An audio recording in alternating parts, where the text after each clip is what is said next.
grocery store today, you might find a very select few amount of things that are actually wild harvested. It's probably going to be some seafood, like some fish, some shrimp, or some wild blueberries. But before the Industrial Revolution, pretty much every single thing that humans consumed was wild. So what changed? So basically, with the advent of agriculture, that changed fundamentally what we knew as food. Food began to be farmed, it began to be cultivated and selectively bred for certain qualities on a massive scale. And food began to be changed at that point. We started to select for traits that we found favorable, things like sweetness, size, color, uniformity, things that on the surface seemed good and that we liked and enjoyed. But what happened with that is that we ended up breeding medicine out of the food. So now we end up with a food supply that is tasty, that is sweet, that we enjoy, but that oftentimes lacks the medicine inside of the food. Things like phytonutrients, antioxidants, phytochemicals, things that are beneficial antioxidants that we get benefit from. So the importance of wild foods and what I would like to share today is many times not understood or even realized by so many people, because by the time we go to the grocery store, we have so many options and an abundance of domesticated food that the concept of whether it's domesticated or wild isn't even in our awareness. So most of the time we're selecting from domesticated foods. Some people eat plant domesticated foods, some people eat animal domesticated foods, but the unifying thing between most people is that we're all eating some form of domesticated food. And so the reason that I want to share why it's important goes beyond just health. It goes beyond just the food itself. It actually extends to the ecosystem, to the ecology where food originates.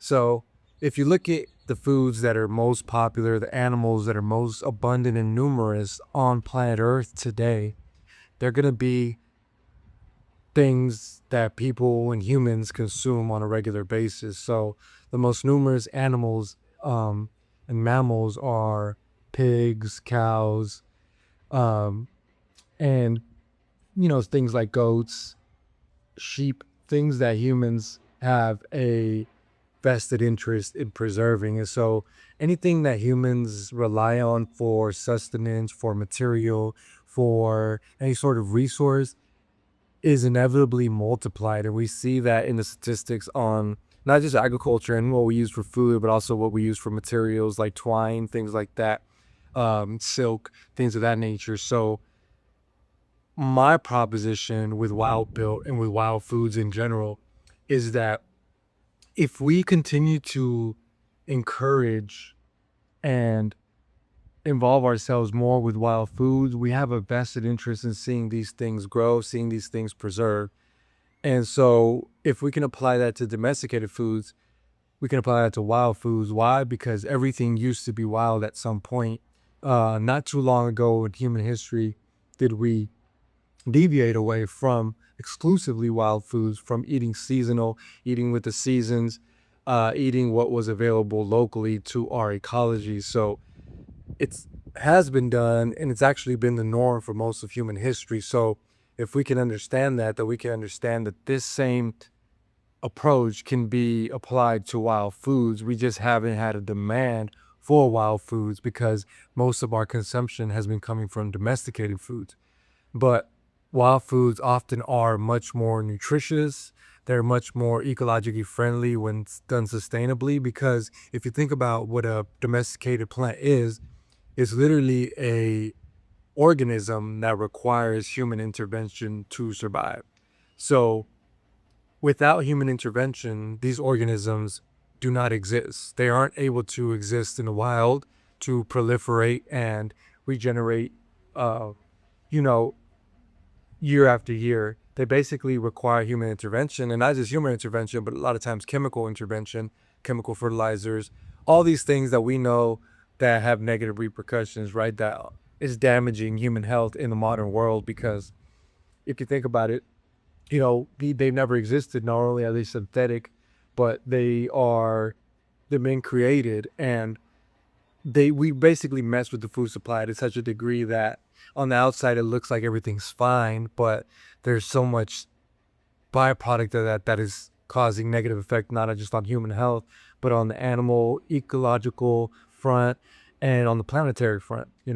So it's like humans do this thing where we create things, and we are naive enough to think that we've solved something that never needed solving, right? We never need humans, just like other organisms, never needed food to be solved. We already had food. It was already built into the equation of existence. We created agriculture out of a fearful mindset. We created agriculture out of a need to want to control and dominate the natural world, because it is inbuilt into nature, just like there is into existence, any level of uncertainty, any level of change and contrast. So because we wanted to control that and we didn't want to align ourselves with the natural world, humans developed agriculture. Whereas we control the different factors, we control the different elements to be able to predict more controllably the outcome. But in the process of that, we created a lot of problems as well. So that's a lot of the problems that humans are trying to solve now. It's like, why is everybody sick? Oh, yeah, everybody's obese, everybody's fat and sick, and why was it go like it's like a mystery that we think like a lot of people are trying to solve, like it's this big mystery. And it's just so obvious that when you stray away from alignment with the natural world, that's what happens. It's not evil or bad thing, it's just like you're out of alignment with what is. And so in order to be healthy, be vibrant, be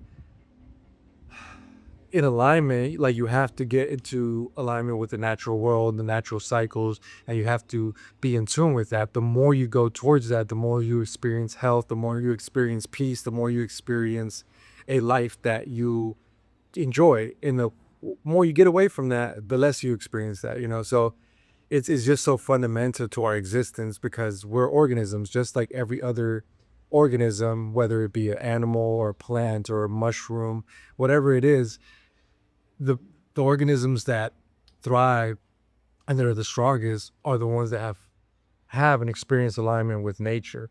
So the only animals that get sick or sick like we get sick, like get obesity, get these diseases of what are called diseases of civilization, are humans and their pets. And that's because both humans and their pets have been disconnected from the natural world. Both humans and their pets are no longer living in their natural environment. Both humans and their pets are no longer eating their natural diet, natural foods. So what is the human diet, right? Like, let's start there. This is confusing for a lot of people, because the way humans have developed themselves is that we have throughout time became what is called a omnivore, but not just an omnivore, a generalist specialist, which means that we are specialized in local ecologies, but we're generalist overall. So we can consume a wide variety of different things from the ecosystem. We can consume from the fungal kingdom, from the plant kingdom, from the animal kingdom. Then humans have been able to do that, sustain themselves throughout different parts of the world, right? You can go through different countries to different continents, and you'll find humans not just surviving but thriving in these different ecologies. Why is that?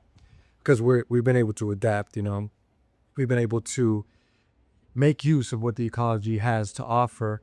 And so that is the foundation of who we are. Now, within that, you have different variations depending on your ecology. If you're more tropical, you're probably going to tend towards more of a plant-based diet, because you have way more plant material, fruits, available to you in your ecology. If you're more in a climate that is colder, and that has more of a lower temperatures that isn't favorable to a lot of plants, you're probably going to be more based around animals and hunting and subsistence from that.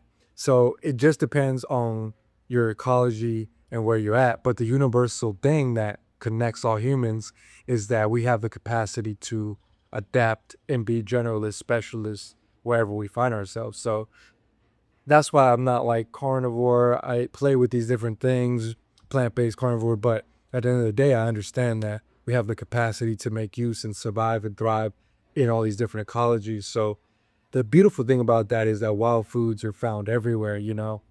When I think about like a lot of the movements around like plant-based and vegan and stuff like that, and I think about someone like Dr. Sebi who had like really good healing protocol with the herbs and stuff, but then it really wasn't sustainable as a standalone diet because it was just too restrictive for most people.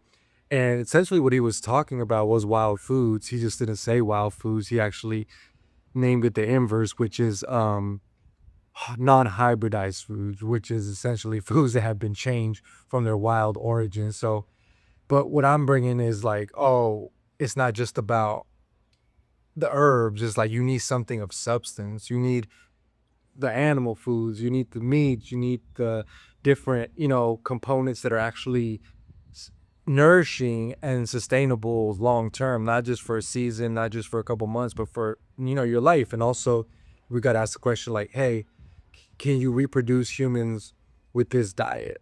Is it able to healthfully reproduce human life generation after generation? And so, you know, a lot of these diets haven't been tried long enough or tested long enough to be able to prove that. But I'm talking about the generalist, specialist, omnivorous wild food diet is essentially the diet of you know, the modern human for the last 100,000 years.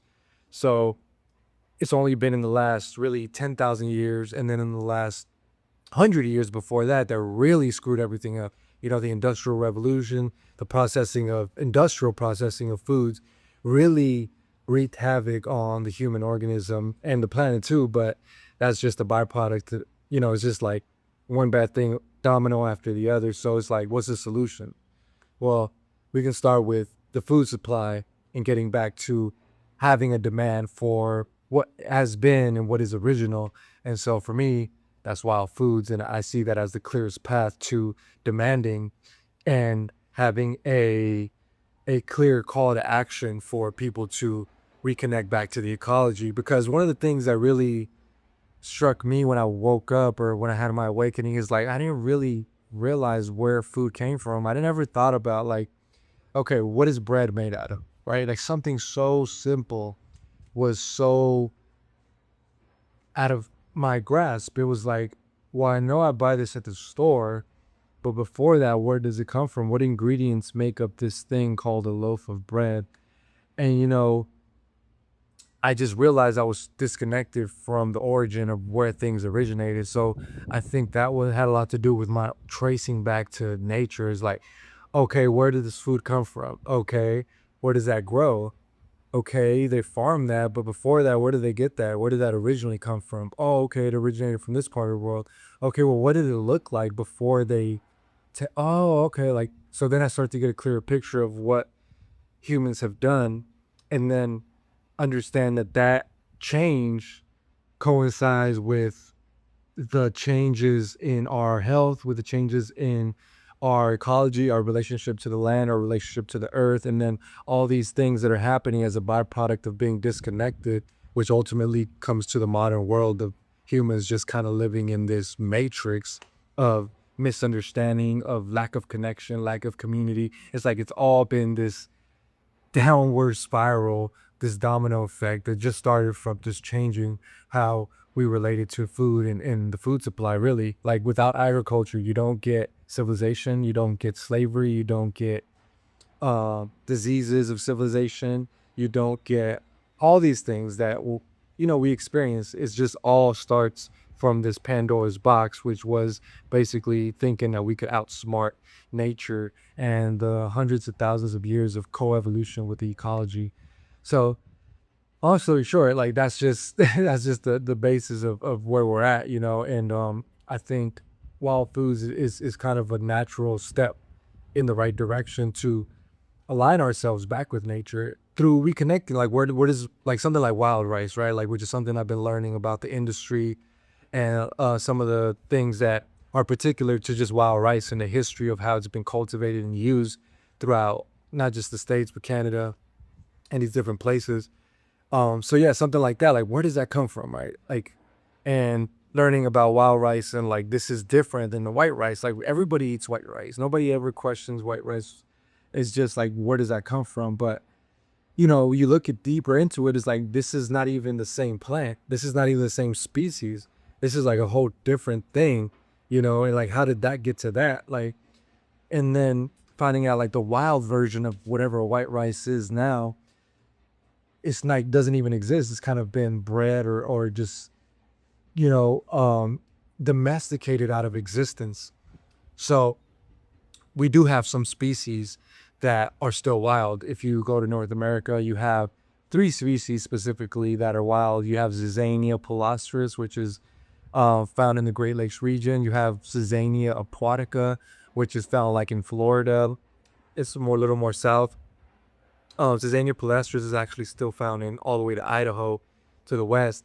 But then you have Zizania texana, which is like a wild rice that grows in Texas, but it's kind of like almost going extinct. Not a lot of it to be harvested. So there is these organisms that are still growing, but they're out there. But I feel like they're so fringe that this is what we're trying to do: is bring these things to the forefront and make them popular again, so that we can uh, find support and encouragement to preserve these things, but also to expand them possibly. Like, what if we could have enough demand where we could expand these wild spaces? We could expand the demand for these wild foods that are ancient, that are ancestral, that are beyond, what you could find at the health food store. Like, these are the original foods of humans that we built our bodies out of. And so the reason why I named the company Wild Built is because the concept is to build yourself out of wild foods. Like every single cell in your body is constructed out of the foods that you consume. So what if we can build our bodies out of wild foods? We would literally be made out of the wild. We would be made out of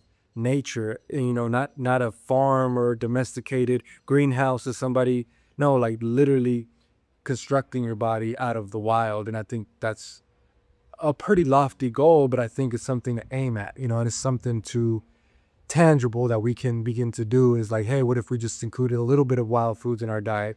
Maybe just a side of rice a couple times a week. Or what if we, found a way to use wild acorn flour in some of these recipes, like, and started putting that back into the diet. I just started familiarizing people with these ingredients in a way that was useful and, you know, uh, tangible, but also had the story behind it, the why, the deeper connection of where these things come from, who's harvesting it, when is it in harvest and in season, and what does that process look like ancestrally and traditionally? What did it look like? What is the nutritional profile and benefit that we get from these things? Like getting acquainted with these organisms, because you know, in all sense, these are like non-people or non-human people, right? Like they're organisms just like in our own right, and they have their own story. They have their own story and their own ecosystem, their own environment, everything. So what if we can tap into that? And that's what Wild Built is, and that's what we're doing. Sensei Jazzy said, what do you think about homesteaders who imitate the natural world by growing in methods closer to wild systems? Yeah, I mean, I'm all for that. I'm not like a purist by any sense. I definitely have a perspective that like that is the thing to aim at, but I know, through the process we can begin to move towards that without like expecting that we go all in. There's something that we often do in these kind of communities is like, hey, if you're going to learn to hunt, you got to, make your own bow from scratch or else you can't hunt. Like, nah, I mean, you can start wherever you can, like just start somewhere. But even with that, I think what people are going to find naturally is that that's probably going to yield better outcomes, better results. It's going to need less fertilizer, less even organic pesticides, stuff like that. I just think that overall the methods are going to be easier when they tend more towards the wild systems, because that's just what is more, seamless. Like I said, like domesticated foods need human intervention. the beautiful thing about wild organisms is that they're going to exist regardless of human intervention. So they don't require the they're not as finicky, with how they grow and proliferate, because in their own right they're sovereign. That to me, that's what wild is sovereignty, having the ability to exist without needing assistance or consent or permission from anything else. Like you're wild, you're sovereign, you have your own right to exist, and that's what wild foods are to me. Oh, okay. I'm old. Yeah, I saw the request. I was wondering. Let me see. Someone else request. Happy Bloom said, "How do you feel about compost seeds such as loamy? Got gifted one for Christmas. The idea is great, but sustainability is a different topic." I'm not familiar with that. What we were doing is like, well, when we were back in Hawaii, we were just basically gather our food scraps and then mix that with leaves and like grass and stuff like that. I mean, I think it's a good idea. I mean, in nature, everything's getting composted, everything's going back to the earth. But I think this is a little more of a strategy to concentrate nutrients and then be able to feed that back to the plants and say, like, even like, permaculture operations still. Like, that's the thing with like wild plants, right? Wild organisms. I'll say, sometimes you have things that are being cultivated, but they're still kind of wild. So even if you get the genetics that are wild, that's probably going to do way better than the domesticated genetics, even if you're cultivating that. So what I mean by that is, like, for example, like some people farm elk, but the elk that they farm are pretty much identical to the wild elk genetically. Like it hasn't been long enough for them to have like change or been selectively bred like a cow has. Like a cow is a $10,000 is a 10,000 year project in the making. A cow came from the auroch originally and has been selectively bred over time to be what we experience now as a cow. So there's certain organisms that still have remained like genetically wild, and they still have the phenotype of wild, which means like they look exactly like their wild counterparts. And if you release them into the wild, they would do just fine. So I think those are good things to look at as well, because they're still technically wild, but they're being cultivated. So it's kind of like walking that line between farming and wild. So you can do that with farming too. If you want to grow some plants, try to find the version of the plant that's closer to the wild progenitor that it comes from, as opposed to finding something that's been very, very strayed away from its wild counterpart. Sensei Jazzy said, "I'm raising my own chickens and using their poop and goat poop for nutritional." So is it wild versus domestic, or wild versus grown responsibly? Um, I don't know. I just think there's a spectrum, right? There's like a spectrum in my mind, at least. Like for me, like wild is at the top, and then from there it's probably like heirloom, like varieties that have been cultivated for multiple generations and remained roughly the same, but they still might be like domesticated, but more ancestral. I would say things like einkorn that aren't wild, but they are closer and more. They've been genetically stay the same for a long period of time ancestrally, and then from there is like uh, you might have organic foods that are definitely not wild. They've been domesticated, but at least they're not getting sprayed with chemical fertilizers or being pumped with, uh, chemical, fertilizers. And then below that, then you have like conventional, just straight up, hey, whatever, we'll just do whatever it takes to grow it.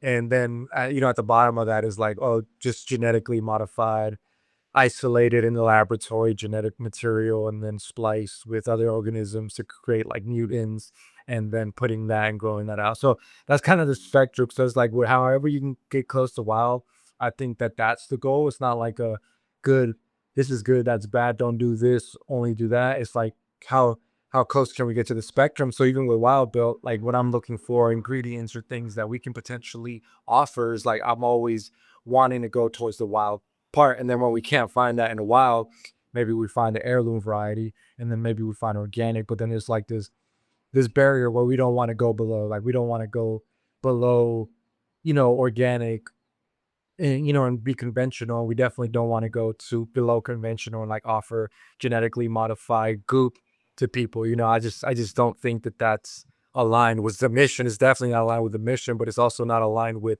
the earth and the planet and what is necessary in this day and age. So it's a lofty goal. I mean, I'll admit it. Like, it's not easy. Like, they've definitely way more turnkey opportunities where it's like, hey, if I want to sell supplements, I got the connects for that. I have the pipeline for that. It's already built out. That's why people sell so many supplements. And I'm not against supplements, but I'm just saying like there's way easier things to do and to create and to offer. But I think this is more at the heart of what I'm about, about like connecting back to nature.